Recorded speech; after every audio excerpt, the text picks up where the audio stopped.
இறையேசுவில் பிரியமான சகோதர சகோதரிகளே, நமது ஆண்டவர் இயேசு கிறிஸ்துவுடைய திருப்பெயரால் உங்களுக்கும் உங்கள் குடும்பத்தில் இருக்கிற அனைவருக்கும் அன்பும் சமாதானமும் மகிழ்ச்சியும் உண்டாவதாக.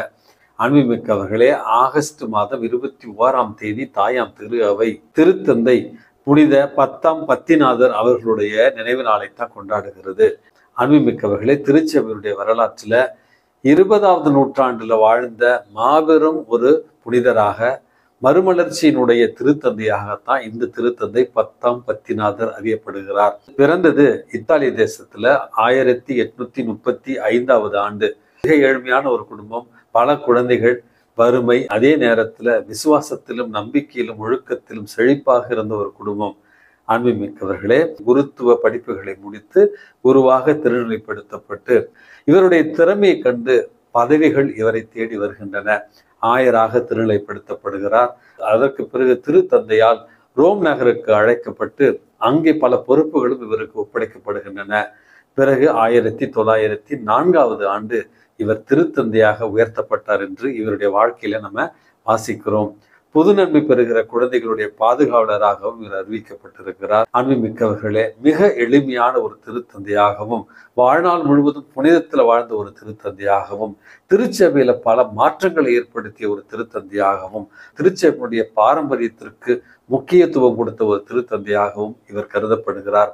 அன்புமிக்கவர்களே, திருச்சபையினுடைய திருச்சட்டங்களில உலகளாவிய ஒரு ஒற்றுமை இருக்க வேண்டும் என்கிற மிகப்பெரிய ஒரு மாற்றத்தை ஏற்படுத்திய ஒரு திருத்தந்தையாகவும் இவர் அறியப்படுகிறார்.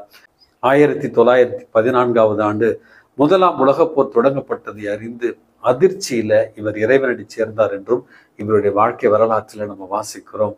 அன்புமிக்கவர்களே, திருத்தந்தை 10ஆம் பத்திநாதர் வாழ்ந்த பொழுதே பல புதுமைகளை நிறைவேற்றி இருக்கிறார். மக்கள் மனதில் ஒரு புனிதராகவே வாழ்ந்தார் என்றும் இவருடைய வாழ்க்கையில நம்ம வாசிக்கிறோம். இந்த புனிதருடைய பரிந்துரையால் நாமும் தூய்மையான, இறைவனுக்கு உகந்த, விசுவாசமுள்ள நீதிமான்களாக வாழ வேண்டிய ஒரு வரத்திற்காக இன்றைக்கு மன்றாடி செபிப்போம்.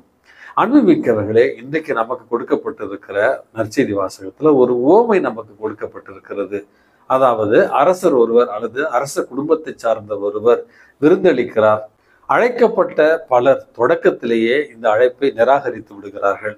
அதன் பொருட்டு எல்லோரையுமே, நல்லவர் தீயவர்கள் எல்லோரையுமே அந்த திருமணத்திற்கு அந்த அரசன் அழைக்கிறான்.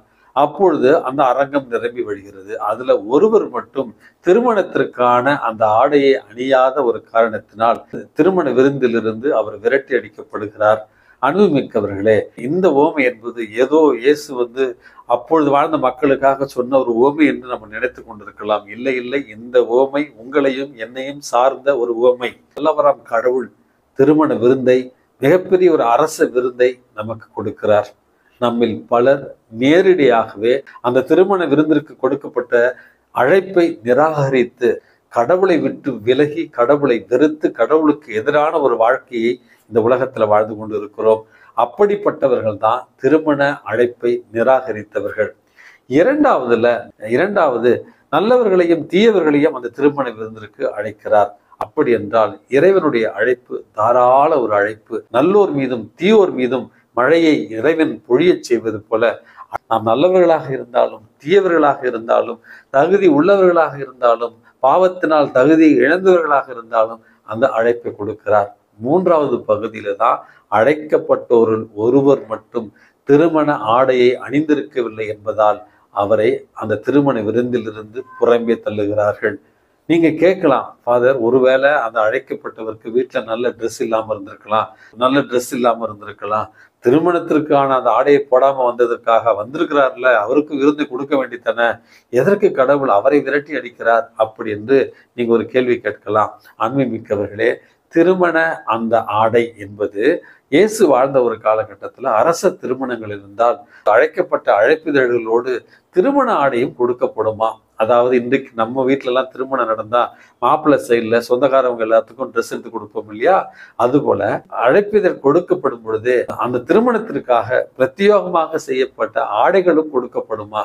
அப்படி என்றால் ஆடையும் அழைப்பிதழும் கொடுக்கப்பட்டிருந்தும் வேண்டுமென்றே ஒருவர் அழைப்பிதழை பெற்றுக்கொண்டு ஆடையை அணியாமல் வந்தால் அவர் அந்த திருமணத்தை அவமதிப்பதற்கு சமம்.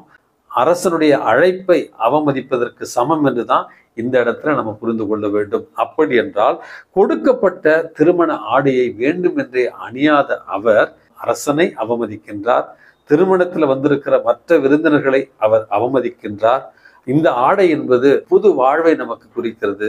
இந்த ஆடை என்பது மனமாற்றத்தை நமக்கு குறிக்கின்றது.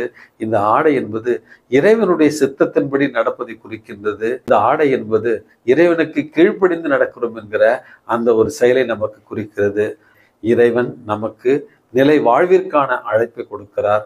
அந்த அழைப்பை பெற்ற நாம் அதற்கான மனமாற்றம் என்கிற ஆடையோடு, கீழ்ப்படிதல் என்கிற ஆடையோடு இறைவனிடத்துல சென்று இறை விருந்துல பங்கு கொள்கிறோமா, அல்லது கீழ்ப்படியாத ஒரு நிலையாலும் பாவ வாழ்வாலும் இறைவனுடைய அழைப்பை நிராகரிக்கின்றோமா என்கிற ஆன்ம பரிசோதனை செய்யத்தான் இறைவன் அழைப்பு விடுக்கிறார்.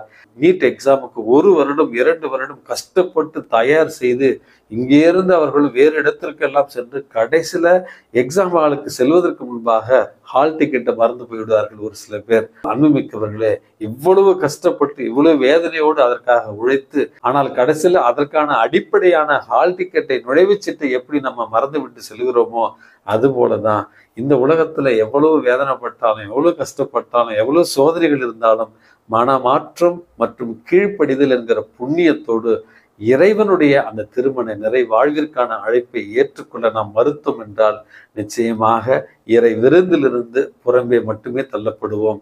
ஆகவே இறைவனுடைய குரலை இறை வார்த்தையில கேட்டு திருவருட்சாதனங்கள் வழியாக அவருடைய அழைப்பினை பெற்று இறைவனுடைய திரு விருந்தில் பங்கு கொள்ள நம்மையே தயார் செய்வோம். எல்லாம் வல்ல இறைவன் தந்தை, மகன், தூய ஆவி உங்களையும் உங்கள் குடும்பத்தில் இருக்கிற அனைவரையும் நிறைவாக ஆசீர்வதித்து பாதுகாத்து வழி நடத்துவாராக. ஆமேன்.